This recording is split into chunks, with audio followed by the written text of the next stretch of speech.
What's going on, guys? It's Reese Bowers from Built from the Bomb here, and I'm gonna tell you guys today about how I got ripped off buying this Jeep Wrangler Unlimited 2012. I'm sorry I haven't uploaded in like 2.5 weeks now. You know, life kind of happens. Things are crazy, and it also has to do with me not being disciplined. Not gonna blame it on other people, but that's just kind of what it is. So before we get into what's wrong with this Jeep and how I got ripped off with it, let's pull it inside real quick.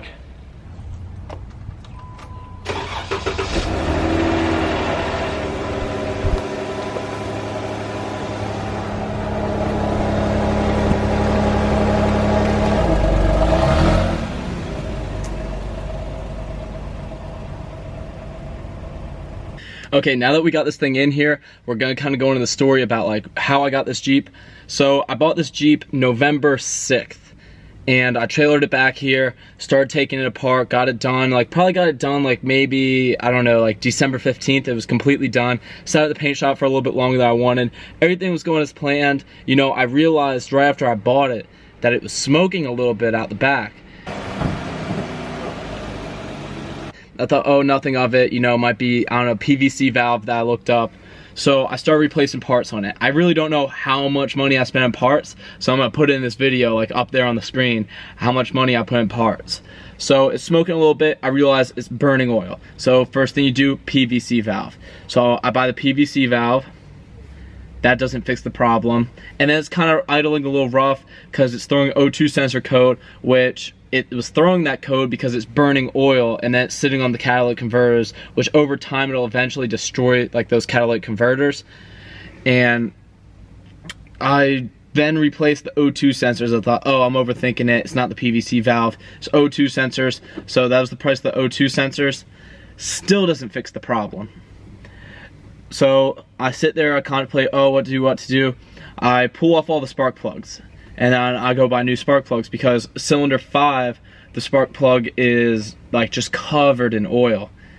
So I replace the spark plugs, and it still is having this problem. So I'm like, okay. I looked up online that there's head issues because this is a 2012, it's the first year with the 3.6 liter, and that I should just take it to the dealership because there's some sort of recall on it that the 2012s have under warranty. So right here is me taking it to the dealership. Alright guys, so I just dropped the Jeep off. They were pretty cool about it. I'm positive it's the head, so we'll see what they end up doing with it. I'm gonna leave it here, and I'm gonna go check out one of these Gladiators while I wait for a way to get back. Peace. I take it there. Honestly, I don't think I had the best experience because they're telling me it's not under warranty, which I don't know. I guess I understand. They said there's an aftermarket head on it, which you could kind of tell like a different color in it. Nothing with them. It's just they kind of did things poorly there. They left my key in the on position, completely drained my battery. The kid that filled it up with oil, there's oil all over the side of the engine. I don't really understand how that happens. And then also they didn't tighten down the intake tube that clamps onto the manifold. I don't know, like if you're a mechanic, like you just kind of make those things right. That doesn't even seem like a big thing to do. So I definitely don't want them doing any work, like big work on this engine. So I pay for the dealership, and the actual tech, the tech seemed like he knew what he was talking about. Obviously, because like, you know, better than the other guys, tech knew what he's talking about. He said, okay, it's white smoking, it's clearly burning oil. There's oil in that cylinder. He said he did a compression check on it. It came back as 180. So the thing it could be would be the valve seals. So right here, if this will pick this up. All right, right here is the valve seal. Right here is the old one. Just gonna put this new one in. It just slips over top of this. That's me replacing the valve seals. And the valve seals weren't that expensive. I put it right there. I bought those from the dealership, but it did take like, I don't know, like 10 hours. Pull that all apart, get that all done. That's pretty intensive work. Get the seats back on, especially with leaving the head on it. It was very hard to do. Started off, that happened last night, and it's still smoking. I'm just like, oh no. So what I'm gonna do right now is, I don't even know if I should believe that tech that he did check the compression on that cylinder, so I'm gonna check that compression real quick. But the only thing like else it could be would be the rings on it, and if it has compression, I guess it's maybe the oil ring.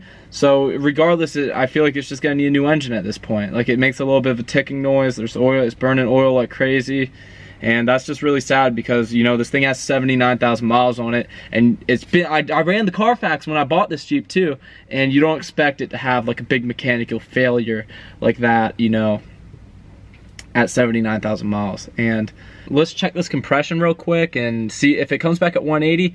I really don't know. Maybe, like, I don't know. Upload this and then we'll see what the compression is. Oh yeah, guys, and also the people that I bought it from, it is now, what's it, January 15th when I'm shooting this, and I bought this Jeep November 6th, and I paid off their loan, like I paid for it in cash when I bought it, and I still don't have the title for this Jeep. You know, think about what type of person sold you something is, you know, 2.5 months later, still don't got the title for this Jeep. I got the proper paperwork, so if I never get this title, I can cover things on my end, but let's check the compression on this and then we'll know if we need a new engine for this thing or not.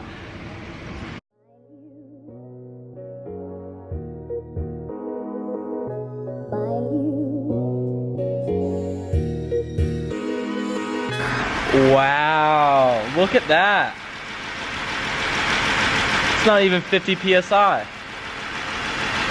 That tech lied. You know, I didn't think that dealership did the proper due diligence for this thing, and yeah, it's 50 PSI in that cylinder. So two things happened. The person that sold it to me definitely knew what was up with this when they sold it, because on the paperwork that I signed saying like take it over to me, like it said like 2 times like as is. Didn't think anything of it, you know, I don't know.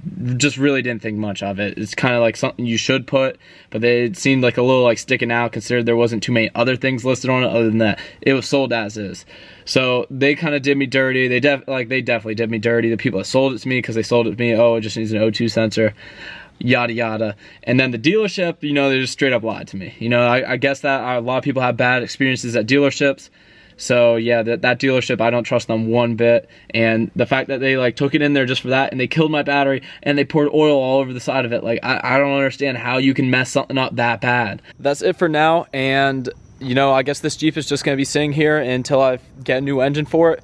Maybe we could do, I don't know, like a Hemi inside this thing. I really don't know. Maybe it'll still stay on the budget that I was on.